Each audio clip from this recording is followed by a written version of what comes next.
Hey, what's up guys, I'm back in the video, and today I'm going to be talking about why the Oklahoma City Thunder need to get rid of Carmelo Anthony before next season, or at least trade him before the trade deadline next season. I have 3 reasons, and if I do sound different than in any of my other videos, learn how to speak, Cody. God. Anyway, so if I sound any different, well, it's because I'm kind of sick. Like, I have something going on with my throat. My nose is stuffed up. You know what? Life really hates me right now. So you know what would make me feel better? If you just left a like on this video and subscribe. But anyway, for real though, if you'd like at any point, hit like button and hit subscribe button. So without further ado, without me rambling on too much, let's get right into this video. My first reason is going to be that he literally has hit the ceiling. So even if he has a little bit of a bounce back season, he's really not going to be any better than it is right now. I mean, he's on the down, he's on the decline. He's a future Hall of Famer, but I mean, it's not like he's going to go any better than he already is. Like, this is probably going to be one of the best seasons he has until next season, where he has even worse. It's probably going to keep getting worse until he eventually retires. It happens with every superstar. They try to play longer than they should, and then they start getting bad. And I mean, Carmelo Anthony is on that downward spiral. I mean, just look at it. Like, in total, in his 15th year, this is his 15th year, and he'll be 34 years old next year, and he still has 1 more year on his contract, which means unless they trade him, they're stuck with him for a whole another year. And also, I mean, this was like his worst year ever as a scoring percentage and points per game.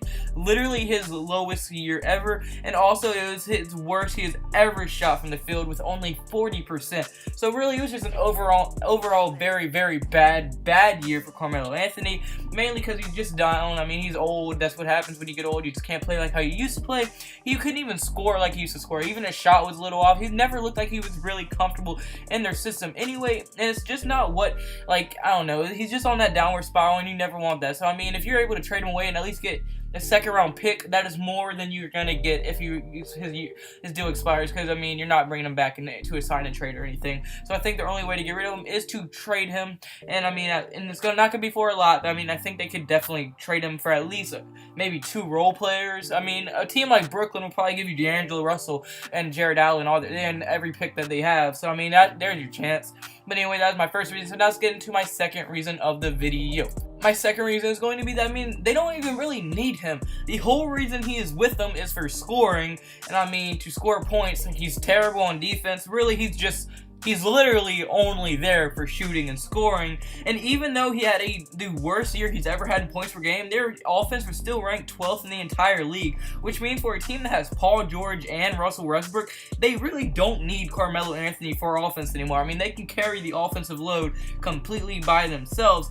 And I mean, I don't think they really need him, but instead, what they badly need is a bench. And as they do have one of literally the worst benches in the NBA. Their bench is awful. I mean, if they're able to trade Melo for a couple of role players, or even for a cash dump, at least they'll be able to get somebody in free agency, like, for the bench, or they would be able to have at least 2 role players come off your bench to strengthen that bench. Because I mean, if they had any bench whatsoever, I think they would have beat the Utah Jazz. I mean, once Westbrook or Paul George came off that court, it was over. They just lost. It's like last year, if Paul George and Westbrook weren't on the court, at least one of them at a time, their team would just start getting blown out. It really didn't help them at all. I mean, Corey Brewer is going to be a nice addition to the bench next year, as I'm assuming he's going to stay, and they won't trade him away. I mean, he will be nice off the bench when Andre Roberson comes back, but still, you need more than 1 player off your bench that's really good. Grant kind of showed a little bit of signs of goodness, but I mean, like, even if them 2 end up being decent role players, you need more than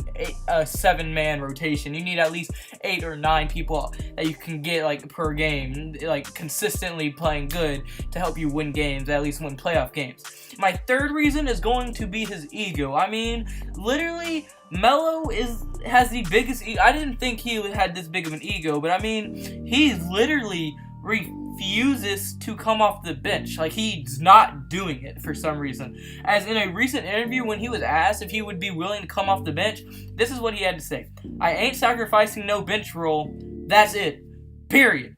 He said, "I'm not coming off the bench." And I mean, it doesn't make any sense for him not to come off the bench, because just think, if he came off the bench, not only would that strengthen the Oklahoma City's bench, which they desperately need, it would also develop more young talent that would come off, like, that would be able to start now with Melo out, so they'd be able to develop young talent, so it would help the organization overall, but also it helped Carmelo Anthony, because, like I said, their bench is awful. So if you put Carmelo on it, he'll not only be able to lead the bench, But since his game is so ISO reliant, he would literally be the only good scorer to be on the court when their bench is in, which would mean he would be able to play his game better than he can with Westbrook and Paul George on the floor. So it actually helped Melo. So really, I think it's just more of Carmelo's pride that's really getting in the way. He's not willing to be a third option. He's not willing to sacrifice a bench role. They literally have no purpose for Carmelo Anthony. They just need to let him walk in free agency next year or trade him away. They literally don't need him at all. I mean, the second I see a team that's willing to give me a decent role player for Carmelo Anthony or a great cash dump for Carmelo Anthony, I'm taking it. Because Carmelo Anthony's contract is ginormous. I think he's making $23 million next year. So if you're able to get a huge cash dump for that, that's another big win for you in free agency, to be able to go out and try to re-sign a big free agent name and make that big three to where it's actually a usable big three and have a finals contender. Because when you look at the Oklahoma City's Thunder roster, they should have been finals contenders this year. Even if you take Carmelo out, Westbrook, Paul George, Andre Roberson, not a great scorer, but a great wing defensive player. Steven Adams, who came out as one of the best centers in the league, especially defensively. And then at power forward, they had Carmelo. So, I mean, that's going to be their only glaring weakness. But just saying, if they didn't have Carmelo Anthony and didn't trade Carmelo Anthony, they still would have had Enes Kanter, who in that front court made a great duo with Steven Adams and Enes Kanter. That was a great duo. So if they were able to keep that, they could have literally been finals contenders. So if they would have just kept what they had and added Paul George, and that was final, that was it would help them a lot. I mean, I think a lot of people, they were like, oh, they should have got rid of Victor. But Victor Oladipo wasn't that good for Oklahoma City. And I mean, I think the only reason he has been being so good this year and having such success is really just because of the system. I mean, some players, they just need a good system, and then boom, they can really click. But that's getting off topic. So unfortunately, guys, that's going to be it for this video. So if you did like the video at any point in the entire video, please hit the like button. If you're really available and want to help me out a ton, hit the subscribe button. It would literally mean the world to me. And if you have any video ideas you want to hear me or see me make, please comment those below. I'd be more than glad to do so. I mean, the NBA is kind of being stale right now. It's kind of hard just to make playoff video after playoff video after playoff video. It gets annoying and boring, so I'm trying to change it up a little bit for me. The next Super Team Series Season 2 will be coming out right when the playoffs end, or when free agency ends. That was a very successful series on my channel. If you haven't seen that already, check that out. It's in a playlist. I don't know if I'm probably going to forget to put it below, but if I don't forget it, it'll be in the description below, so go check that out. Season 2 will be coming out after free agency, which is still kind of far away, but I mean, it's coming, so be on the lookout for that. And also comment below if you think this is right. Do you think they need to get rid of Melo? Do you think they need to give it another year, give him a chance? Or you think, no, they should just get rid of him completely? But like I said, unfortunately, that's it for the video. So, I mean, I'll see you all in tomorrow's video. Have a blessed day. Hope everyone has a blessed day. Remember, stay safe. Never eat your drugs. Never eat your drugs. Eat your vegetables. Stay safe. Wear your seatbelt. Goodbye. Boom.